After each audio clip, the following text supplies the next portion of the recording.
So next, control statements in Java. So this is the main important thing, guys. So through control statements only maximum మనం ఎలాంటి application తీసుకున్నా మనం control statements use చేస్తాం. So first of all why we need to learn the control statements. So after learning variables and how to manipulate them with operators. So next key concept వచ్చేసి making decisions in your code. అంటే నేను next లెవెల్కి ఎలా అంటే example we have statement like if statement. So if statement ఏం చేస్తుందంటే if and I'll put some conditions using operators. So ఏదైతే operators previously arithmetic operator or logical operator comparison operator ఆ operators use చేసుకొని I check the condition. ఇప్పుడు ఆ condition true అవుద్ది అనుకో, నేను ఏం చేస్తా, ఒక బ్లాక్ ఆఫ్ కోడ్ ఎగ్జిక్యూట్ చేయమని కంపైలర్కి చెప్తాను. నాకు ఇప్పుడు ఇఫ్ కండిషన్లో ఫాల్స్ వచ్చింది అనుకో, I skip that block. So ఆ పర్టికులర్ బ్లాక్ని స్కిప్ చేస్తా. ఇలాంటి కండిషన్ బేస్డ్ బ్లాక్స్ ఉంటాయి అనుకోండి, సో అప్పుడు మాత్రమే we use the control statements. So example మనం కాలేజ్లో లైబ్రరీకి వెళ్ళాలనుకుంటున్నాం. లాగిన్ అవ్వాలంటే ఎగ్జాంపుల్ రిజిస్టర్లో మన ఐడి కార్డ్ అంటే మన ప్రూఫ్స్ అన్ని డీటెయిల్స్ చెక్ చేసిన తర్వాతనే సో మనం స్టూడెంట్ అని తెలిస్తేనే మనం లోపలికి ఉంటారు. సో ఇన్ ద సేమ్ వే ప్రోగ్రాంలో కూడా so certain black of code ఉంది. సో నేను ఏం చేస్తా, ఒక కండిషన్ పైనే ఆ బ్లాక్ ఆఫ్ కోడ్ అనేది డిపెండ్ అయ్యింది. సో ఆ పర్టికులర్ కండిషన్ ట్రూ అవుద్ది అనుకో, నేనేం చెప్తా కంపైలర్కి, ఓకే ట్రూ అయ్యింది, సో నువ్వు ఈ ఇఫ్ బ్లాక్లో ఉన్న కోడ్ అంతా ఎగ్జిక్యూట్ చెయ్యు అని చెప్తా. సో ఇఫ్ స్టేట్మెంట్ సింటాక్స్ వచ్చేసి ఇఫ్ అనే కీవర్డ్ యూజ్ చేస్తాం. Next we need a brackets. So ఆ బ్రాకెట్ మధ్యలో condition using operators. So previously మనం ఏదైతే ఆపరేటర్స్ చదువుకున్నామో, సో ఆ ఆపరేటర్స్ యూజ్ చేసి we need to build a if statement. So if is a keyword, then parenthesis, inside parenthesis use a condition. So this is a open and close flower brackets. So ఇప్పుడు ఈ condition true అయిందనుకో, so ఈ bracket లోపల ఉన్న code మొత్తం execute అవుద్ది. So మనం example ఇక్కడ ఉంది చూడండి. సో నేనేం చెప్తున్నా, ఓటింగ్ అంటే ఓట్ వేయాలంటే ఎలక్షన్లో he need a minimum eligibility of 18, age is 18. So నేను ఇక్కడ ఏం చేస్తా, if అనే బ్లాక్లో ఐఎమ్ చెకింగ్ అండి. So this is a comparison operator. So ఇక్కడ ఏజ్ అనేది variable which stores the value of the age of a person. So నేను ఏం చేస్తా, age is greater then or equal to 18, అంతే కదా. సో 18 ఆర్ మోర్ దెన్ 18 ఉంటేనే eligible for vote. Example నేను ఇక్కడ 20 ఏజ్ 20 స్టోర్ చేసాను, నా ఏజ్ 20 అనుకో. సో 20 స్టోర్ చేసాను. So 20 is greater then or equal to 18 which means true. So ఇక్కడ నాకు ట్రూ రిటర్న్ అవుద్ది. సో ఎప్పుడైతే ట్రూ రిటర్న్ అవుద్దో లోపల ఉన్న బ్లాక్ ఆఫ్ కోడ్ ఎగ్జిక్యూట్ అవుద్ది. సో నేను ఇక్కడ ఏంటి ప్రింట్ స్టేట్మెంట్ రాశా కాబట్టి you are eligible to vote. So ఇది ప్రింట్ అవుద్ది. So in the same way 20 అన్నా, బట్ ఇప్పుడు ఇక్కడ ఏజ్ వచ్చేసి బిలో 18 అంటే 6 ఉంది అనుకోండి. 6 is greater then or equal to 18. So it is a false. So ఇప్పుడు ఫాల్స్ అయినప్పుడు నెక్స్ట్ కంపైలర్ ఏం చేస్తుంది, ఇంకొక పార్ట్ చూస్తుంది కదా. సో అప్పుడు ఎల్స్. సో నేను ఇది ఫాల్స్ అయింది else keyword and open close flower brackets. So ఇక్కడ ఏదైతే కోడ్ రాస్తామో అది ఎగ్జిక్యూట్ అవుద్ది. సో నేను ఏం చేస్తే ఇప్పుడు ఇక్కడ యువర్ ప్రింట్ స్టేట్మెంట్ రాసి you are not eligible for voting అని రాస్తా. సో అది ప్రింట్ అవుద్ది. ఇన్ దిస్ అంటే నాకు ఒక కండిషన్ చెక్ చేస్తాను. సో అది ఫాల్స్ అయితే ఎల్స్ పార్ట్కి వెళ్ళాలి. సో అప్పుడు మనం ఇఫ్ ఎల్స్ స్టేట్మెంట్ యూజ్ చేస్తాం. So next if else if ladder అంటే ఏం చేస్తానంటే నాకు మల్టిపుల్ కండిషన్స్ ఉన్నాయి. ఎగ్జాంపుల్ మన క్లాస్లో చూసినట్టయితే I mean strength of 60 students got different marks. 100 మార్క్స్కి 90 to 100 మినిమం, ఐ మీన్ 10 మెంబర్స్కి వస్తాయి. So in between 60 to 80 minimum. So below 60 కొంతమంది. సో అప్పుడు అంటే మల్టిపుల్ కండిషన్స్ని చెక్ చేయాలనుకున్నప్పుడు మనం if else if ladder use చేస్తాం. సో ఫస్ట్ ఆఫ్ ఆల్ నేను ఏం చేస్తా, ఇఫ్లో ఒక కండిషన్ రాస్తా ఏంటంటే the students I mean is greater then 90. నేను ఇక్కడ కోడ్ రాస్తా, ఏం రాస్తా, you are the top level. So next ఎల్సిఫ్లో ఏం రాస్తా, మన ఏదైతే మార్క్స్ ఉంటుందో అది ఫ్రమ్ 60 to 80 ఇన్ బిట్వీన్ ఉందనుకో ఈ కోడ్ ఆఫ్ బ్లాక్ ఎగ్జిక్యూట్ చేయమని చెప్తా. నెక్స్ట్ ఎల్స్ వర్డ్ ఏంటి, దానికన్నా తక్కువ ఉంటే, సో దానికన్నా తక్కువ ఉన్నప్పుడు ఆటోమేటిక్గా ఎల్స్ వర్డ్ అనేది డిఫాల్ట్గా ఎగ్జిక్యూట్ అయిపోద్ది. సో ఇలాంటి సినారియోస్లో if else if ladder use చేస్తాం. Switch is a same advance level of the if else if ladder. అంటే బట్ స్విచ్ ఎప్పుడు యూజ్ చేస్తామంటే ఒక మెన్యూలో బేస్డ్ ఆన్ నా ఇన్పుట్ ఒక వాల్యూ ఒక ఐటమ్ సెలెక్ట్ చేయాలనుకుంటున్నాను. సో అట్లాంటి టైంలో అంటే it is only one value based, అంటే యూజర్ నుంచి ఒక వాల్యూ తీసుకొని సో బేస్డ్ ఆన్ ఆ వాల్యూ పర్టికులర్ బ్లాక్ అనేది ఎగ్జిక్యూట్ కావాలి. సో అలాంటి సినారీస్లో use the switch statement. So switch syntax వచ్చేసి switch is a keyword and same ఇక్కడ వేరియబుల్ ఇవ్వాలి. సో ఏదైతే యూజర్ ఇవ్వాలనుకుంటుందో పర్టికులర్ వేరియబుల్, డాటా టైప్ అనేది ఏదైనా ఉండొచ్చు, integer type or string or char or boolean, but ఆ అసైన్ చేసిన వేరియబుల్ నేమ్ ఇక్కడ ఇవ్వాలి. So we have cases. So case this is case is a keyword. Case అనే కీవర్డ్ యూజ్ చేసి ఇక్కడ వాల్యూ 1. సో ఈ వాల్యూ 1 ఎప్పుడైతే ఈ వాల్యూ 1 అండ్ వేరియబుల్లో ఉన్న వాల్యూ మ్యాచ్ అవుద్దో అప్పుడు మాత్రమే ఈ కోడ్ అనేది బ్లాక్ ఆఫ్ కోడ్ అనేది ఎగ్జిక్యూట్ అవుద్ది. సో నెక్స్ట్ బ్రేక్ రాయాలి. ప్రతి కేసులో ఒక బ్రేక్ రాయాలి. ఎందుకంటే సో ఇప్పుడు నేను ఇక్కడ బ్లాక్ ఆఫ్ కోడ్ ఎగ్జిక్యూట్ అయింది. సో నేను బ్రేక్ రాయకపోతే ఏమవుతుంది, కేస్ 2కి వెళ్తుంది కంపైలర్. సో నేను ఏం చేస్తాను, బేస్డ్ ఆన్ ఈ వేరియబుల్ అండ్ ఈ వాల్యూ, సో ఈ రెండు వేరియబుల్లో ఉన్న వాల్యూ కేస్ అండ్ నెక్స్ట్ ఇక్కడ వాల్యూ ఉంటుంది కదా, సో ఆ వాల్యూ మ్యాచ్ అయితే బ్లాక్ ఆఫ్ కోడ్ ఎగ్జిక్యూట్గా, then next out of the switch నుంచి బయటికి రావాలి. సో అప్పుడు బ్రేక్ యూజ్ చేస్తాం. సో ఇటరేషన్స్, సో కంపైలర్ అనేది some black of code iterate అవుద్ది. సో నాకు పర్టికులర్ కండిషన్లో నేను బయటికి రావాలనుకుంటున్నాను. సో అప్పుడు ఒక బ్రేక్ అనే కీవర్డ్ యూజ్ చేస్తే automatic will out of that loop. And case, so అంటే ఎన్ని కేసెస్, సో మనం కోడ్లో వెళ్తే we can get easy. So case value 2 and break, so default. So ఈ కేసెస్ రాసిన తర్వాత we need to right default, అంటే అండ్ 1 ఇస్తా. So case 1, case 2. సో ఇప్పుడు 1 ఇచ్చా కాబట్టి 1 అనేది యాక్సెప్ట్ చేస్తుంది. సో కేస్ 1 ఈ రెండు మ్యాచ్ అవుద్ది. సో ఈ బ్లాక్ ఆఫ్ కోడ్ అనేది ఎగ్జిక్యూట్ అవుద్ది. సో నేను ఇక్కడ 1, 2నే ఉన్నాయి, బట్ నేను 3 ఇచ్చా. అప్పుడు ఏం చేస్తుంది, డిఫాల్ట్లోకి వెళ్తుంది కంపైలర్. సో అప్పుడు డిఫాల్ట్లో ఉన్న బ్లాక్ ఆఫ్ కోడ్ మాత్రమే ఎగ్జిక్యూట్ అవుద్ది. So this is the switch case. So మనం ఇప్పుడు ప్రాక్టికల్గా చూద్దాం. సో నేను ఒక కొత్త ఫైల్ క్రియేట్ చేస్తాను. Public class. సో నేను కంట్రోల్ స్టేట్మెంట్స్ యూజ్ చేస్తున్నాను కాబట్టి కంట్రోల్ ఎగ్జాంపుల్ అనే క్లాస్ నేమ్ ఇస్తున్నాను. So public static void main string,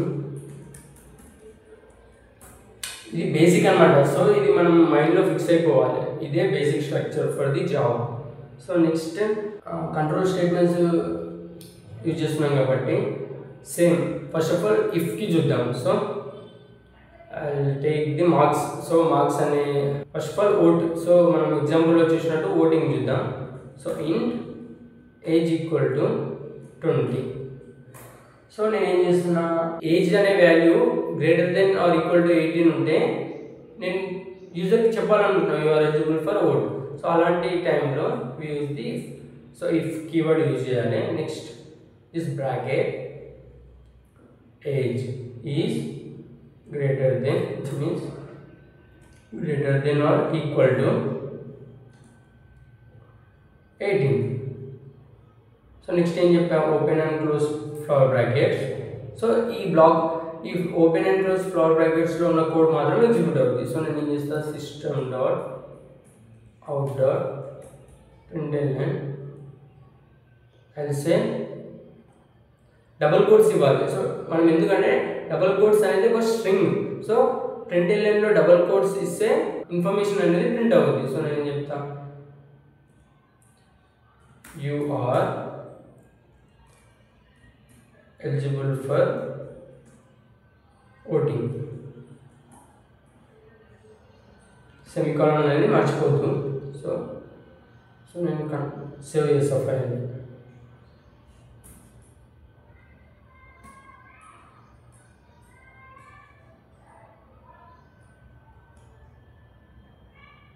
save.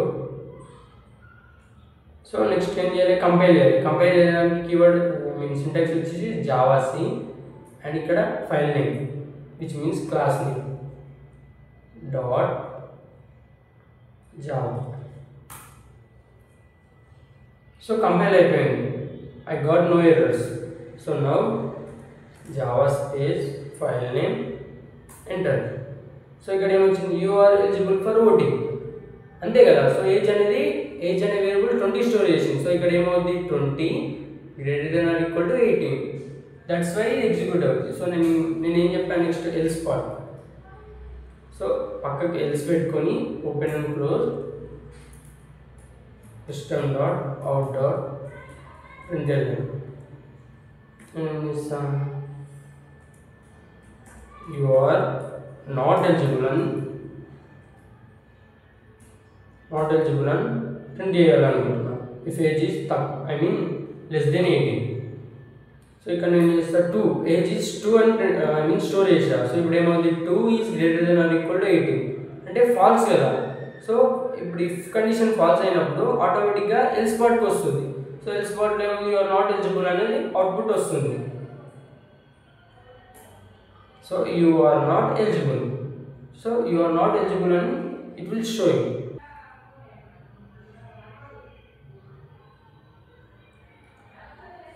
So ఇప్పుడు ఇఫ్ ఎల్స్కి. సో నెక్స్ట్ నేను ఏం చెప్పా, ఎల్స్ ఇఫ్ లాడర్. సో అప్పుడు ఏం చెప్పాను నేను, మార్క్స్. సో ఇదంతా క్లియర్ చేద్దాం. సో మళ్ళీ I should like int marks equal to say 20 sorry 80 marks or 85 marks వచ్చాయి.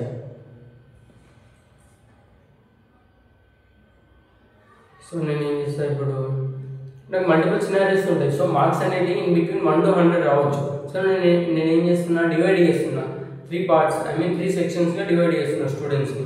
So up to 40 marks lower level. So 40 to 80 is an average level. So 80 to 100 it's I mean extreme mean topper level. So if కండిషన్లో first of all it's a basic if. So నేను ఏం చేస్తాను, marks is greater then 80. So marks అనేది greater then 80 వచ్చినాయి అనుకో, నేను ఏం చెప్తున్నా, system dot out dot println your top level అని చెప్తున్నా. బట్ ఇంకో సినారియో ఐ మీన్ ఇంకో సినారియో ఏంటి, ఎల్స్ ఇఫ్ కండిషన్ రాయాలి. ఇంకోటి ఏంటి, మార్క్స్ అనేది ఇన్ బిట్వీన్ ఉండొచ్చు కదా. సో అప్పుడు ఏం చేస్తాం,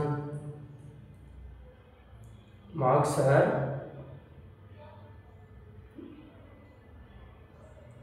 I mean greater than 40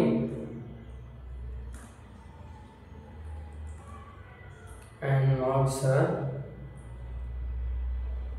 less than 80, less than or equal to 80.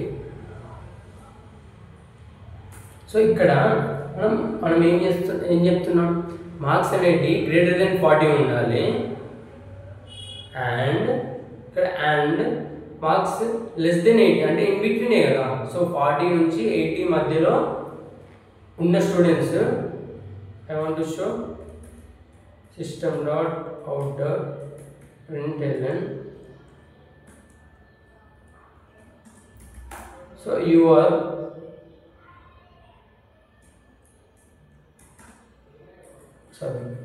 are an average student.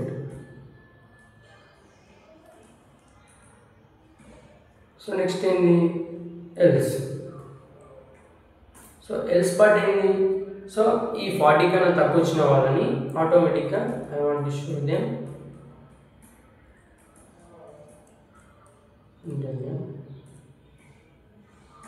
You need to learn. So compile చేసిన, నో ఎర్రర్స్. సో ఇప్పుడు నాకు అవుట్పుట్ ఏమొస్తుంది, 85 మార్క్స్ అనేది ఇప్పుడు 85 కదా. సో ఫస్ట్ ఇఫ్ కండిషన్లోనే కోడ్ ఎగ్జిక్యూట్ అవుతుంది. So next ఎల్స్కి it won't come, the compiler అనేది రాదు. సో ఇఫ్లోనే మన కండిషన్ ట్రూ అయింది. సో ఆ బ్లాక్ ఆఫ్ కోడ్ ఎగ్జిక్యూట్ అయ్యింది.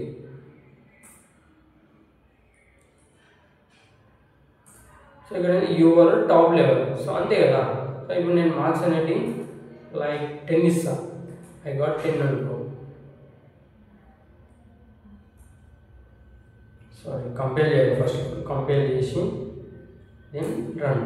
So you need to learn. So marks అనేది 10 ఇస్తేమంది you need to learn. In the same way నేను మార్క్స్ అనేది సమ్ 75 ఇస్తాను. సో ఇప్పుడు నాకేమొస్తుంది, కంపేర్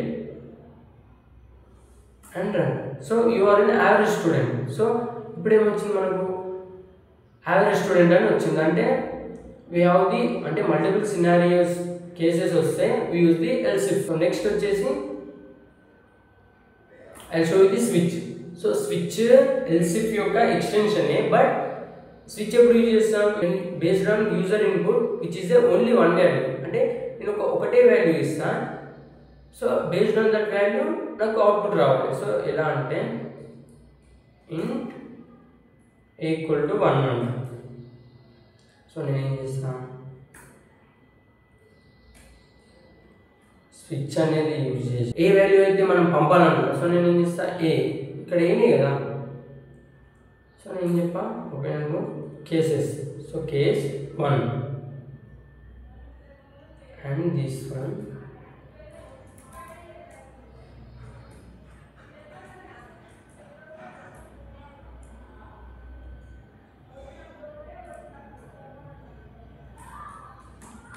you are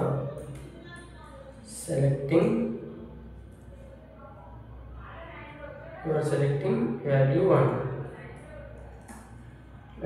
break రాయాలి, break. సో దెన్ బ్రేక్ తర్వాత కేస్ 2 అంటే సారీ నేను 1 అంటే యు ఆర్ సెలెక్టింగ్ వాల్యూ 1 అని వచ్చింది. సో నేను నెక్స్ట్ ఇక్కడ ఏం చేస్తాను, సో దీన్ని కాపీ చేసి యు ఆర్ సెలెక్టింగ్ వాల్యూ 2 అని చెప్తా. సో ఇప్పుడు నెక్స్ట్ ఏం రాయాలి, బ్రేక్. సో బ్రేక్ రాయాలి. సో బ్రేక్ అనేది నెక్స్ట్ ఫర్దర్గా నెక్స్ట్ కేసెస్కి వెళ్ళకుండా యూజ్ అవుతుంది. So next default. So default choose the correct option. So ఇప్పుడు చూద్దాం. So compare. So new terminal తీసుకుంటాం. ఫస్ట్ ఆఫ్ ఆల్ నేను కంపేర్ చేశాను. సో ఇక్కడ మనకు ఒక ఎర్రర్ వచ్చింది, ఏంటి, సిస్టంలో డౌటెడ్ ప్రింట్ వెళ్ళండి. సో చూసారా, సో ఇక్కడ టీ మర్చిపోయాయి. సో ఇలా అంటే మనం కంపైలర్ ఏం చేస్తుంది, ముందే చెప్పుద్ది ఎలాంటి ఎర్రర్స్ వచ్చినాయి అనేది. So now compile. So no errors. ఇట్లా కంపైల్ అయితే యూ గెట్ దిస్, అంటే మనం నెక్స్ట్ ఇలా వస్తుంది. So now I will run program. So you are selecting value 1. So నేను చేసా ఇప్పుడు ఏ ఈక్వల్ టు 1 అన్నా. సో ఆ ఏ అనేది ఇక్కడ పాస్ చేసా స్విచ్ కేసులో. సో ఆ 1 అనేది ఏ కేసులో ఉంది, we have multiple cases. So ఈ వాల్యూ అంటే ఈ కేసు తర్వాత ఉన్న వాల్యూస్లో మ్యాచ్ దేనికి మ్యాచ్ అవుతుంది. సో ఆ వాల్యూ మ్యాచ్ అయిన తర్వాత ఆ బ్లాక్ ఆఫ్ కోడ్ అనేది ఎగ్జిక్యూట్ అవుతుంది. నేను ఇక్కడ 2 ఇస్తే యువర్ సెలెక్టింగ్ వాల్యూ 2 అనేది వస్తుంది. So let's check.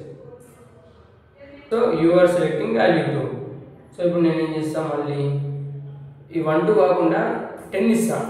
సో అప్పుడు ఏమవుతుంది, కేస్ 1 చెక్ చేస్తుంది. సో 1 10 కంపేర్ అవ్వట్లేదు. సో నెక్స్ట్ 10 2 కంపేర్ అవ్వట్లేదు. నెక్స్ట్ డిఫాల్ట్కి వెళ్తుంది. సో డిఫాల్ట్ ఏం చెప్పాను, choose the correct option. So choose the correct option. Thank you.